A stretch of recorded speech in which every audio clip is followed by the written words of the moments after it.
All right, students, in this section of this chapter, you're going to see that the tide really begins to turn in favor of the Patriots, or the rebels, however you want to call them. Some Native Americans sided with the Patriots, but not too many, because they, like everyone else, thought that it was going to be a losing cause. They felt that the British would be the winners, and they wanted to be on the side of the winners. One of the people that was important in sort of the Western area fighting, or frontier fighting, as you want to call it, is George Rogers Clark. And so I realize that for us, the Appalachian Mountains doesn't seem Western, but for back then, that was pretty far west. And so he led a force into the Appalachian Mountains to take on the British and Native Americans. So I guess what I need you to remember here is that George Rogers Clark is sort of in the western areas of fighting for the Revolution, just if you can kind of remember that part of it. Okay, there is some war going on at sea, and in this area, Britain has a huge advantage because of they've got the most formidable navy in the world, bar none. And they formed a blockade which kept American ships from going in and out of the harbors, which is a huge problem for us because, I mean, we'd like to get help from other people. We'd like to ship things out for money to other people. Even though it's wartime, people still would like to trade with us, and it's becoming a problem. The United States doesn't have a Navy, so they use something called privateers. And you probably need to know that term. A privateer is someone who just owns a regular ship, a merchant ship. I'm just shipping, I don't know, wine or whatever. I'm shipping around the place. But now the government is asking me now to almost act like a pirate. And how this works is I will go and they'll give me guns, maybe not huge big cannons, but they'll give me some guns and stuff. And I will go and I will raid on other merchant ships. Now, I'm not going to go be raiding on British warships because that would be foolish on my part. But if I raid on other merchant ships, British ships, French ships, Spanish ships, whatever ships, probably not French because they're our friends, but I mean, if I go raid on other ships, I get to keep part of what I raid. So I'm sort of stealing, but I get to keep that. And then I'm going to turn some of it over to the government to be used for the troops or to be sold off to help fund the war or whatever else. And that's what privateering is. And so they use some of our ships to do that during the war. This guy you need to remember, John Paul Jones. If ever you go to the Naval Academy up in Annapolis, Maryland, his body is buried inside of the place, in the floor. There's a place where you can go and visit his grave. I don't know that you need to remember these ships' names, the Bonhomme Richard and the Serapis, but you do need to remember this quote at the bottom. You need to be able to put that together with John Paul Jones, because what happened was that he was in a battle for his life, and he refused to give up. And so the British sent him a note, and they said, okay, are you ready to surrender? You give up now. You know, we've got you outgunned and outmanned and outflanked and whatever else. And Jones said, I've not yet begun to fight. And really, he ended up winning the battle. And so it was famous. And he was really our only Navy war hero from the Revolution because we don't have a Navy. So, you know, he's just about the only one. You need to remember him. All right, let's talk about fighting in the South a little bit. So most of the fighting occurred in the New England and Middle colonies and somewhat in Virginia. But there was some fighting in the South, mostly because the British knew that the Southerners were more loyal and they felt like this is a place they could control more easily. And so they focused on that. They thought, well, okay, it's sort of like whack-a-mole. They could control the cities, but once they moved out of the cities, then they would lose control. But they thought, well, here's the South. We've got more friends in the South. Maybe this is a place we can control. And so they did have some important victories in the South. And the taking of Charlestown, well, we call it Charleston today. That's what we call it. But it was called Charlestown back then. So they took the port of Charlestown and took control of it. I've got a little picture at the top of current-day Charleston, which is a great city to visit. If you're interested in history, it is a fun city to visit. And you can visit these old markets. It used to be slave markets, but now they have turned them into just markets where you can go buy cool craft stuff and things like that. But this was a huge blow because they needed the southern port. They need every port. They need every port they can get. But now the British control this one. As the British moved through the southern countryside, small forces of patriots attacked them using guerrilla tactics. And you need to know this term, guerrilla tactics. It's not like Harambe the gorilla. It's It means hiding behind trees and bushes to shoot at you rather than marching at you in a field.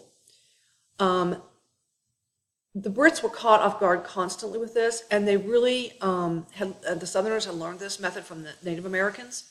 And the British, it's not that they're stupid. They realize what's going on, but they are so accustomed to following the rules of war that they do not want to break with that. And so they will not adopt this way of fighting, and they do not ever come around to using it or dealing with it. And so they get outflanked by it all the time. Whenever it's used, it's successful against them. This guy's name at the bottom, he might be important. I don't know that he will, but it's possible. Sounds like a girl's name, but he was anything but. His name was Francis Marion.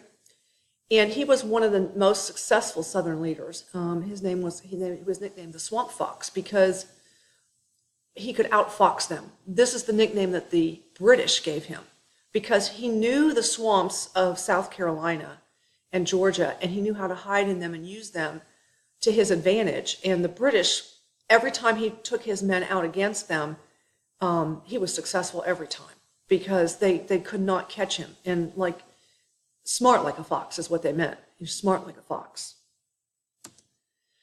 Okay, Bernardo de Galvez. You probably would not study this man if you did not live in Texas. I don't know that, but I studied U.S. history in all different places, and we never mentioned Bernardo de Galvez. But as you can see by his name, we have a city named after him because he liberated across the Gulf Coast, drove the British out of the Gulf Coast area. He liberated Louisiana and Mississippi and areas like that. He was a Spanish guy, of course, and Spain did not come into the war as easily as France did, but actually France convinced Spain to do it because they thought if we team up against, and let's face it, let's think about the map. Spain had lots of holding in North America already, and they're figuring, well, if the Americans defeat the British and they set up their own sad little government, it's quite possible that that'll fall to pieces. And then, who will be here to pick that up? It might be the Spanish because we've already got a foothold here. In fact, we've already controlled most of the continent for a long time. So the French were thinking, or the Spanish were thinking, they were long-term thinking. Both the French and the Spanish were thinking the same thing, that this new country was not going to be successful. I think their governments were not just here for the help of independence. They were here thinking that there was going to be a land grab if there was success against the British in the end. All right. As the British moved northward, I have this little, sometimes I do this, okay, so I have modern day British troops at the top, not those British troops, but the British troops like at the bottom, the red coat British troops. As they moved northward through the Carolinas, they threatened the locals. So instead, in the South, where they might have had some friends, instead of capitalizing on the friendship, they threatened the locals. Instead of going into a town and saying, hey, you guys, you want to be friends with us? We've been trading partners. We've gotten along for a long time. You want to be friends? Instead of doing that, they threatened them, and they said, you join up with us, we're going to hang your leaders. Well, that didn't go over real well. Most of these folks had been maybe sort of towards backcountry people, and they really were not like overly rebellious or anything, but now they're mad. It's like stirring up the fire ants. And so they decide to form up militias and fight against them. And these people are used to the guerrilla tactics. They're used to fighting behind trees and bushes and picking people off one at a time. And so instead, like I said, the British, it wasn't the best tactic to be used, to be threatening instead of asking. It usually is never a good tactic. Okay, so some American successes. Battle of Kings Mountain. You need to be able to know Nathaniel Greene. And you need to know that he replaced Gates as the commander of the Continental Forces in the South.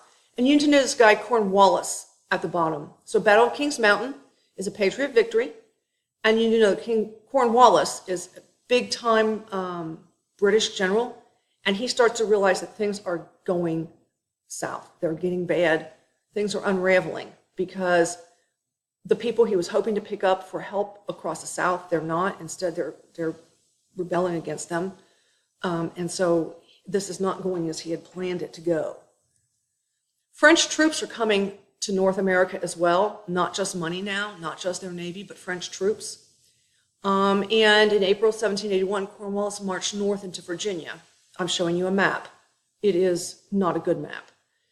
Washington sends Lafayette and mad, like crazy, Mad Anthony Wayne, remember him for later, to push Cornwallis back away from Virginia. And Cornwallis takes shelter at Yorktown on the Virginia coast. See where it is on the map.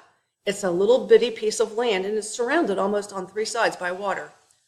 Cornwallis thinks this is a good place to be because his men can get replenished or, if they have to be, evacuated quickly by the British fleet.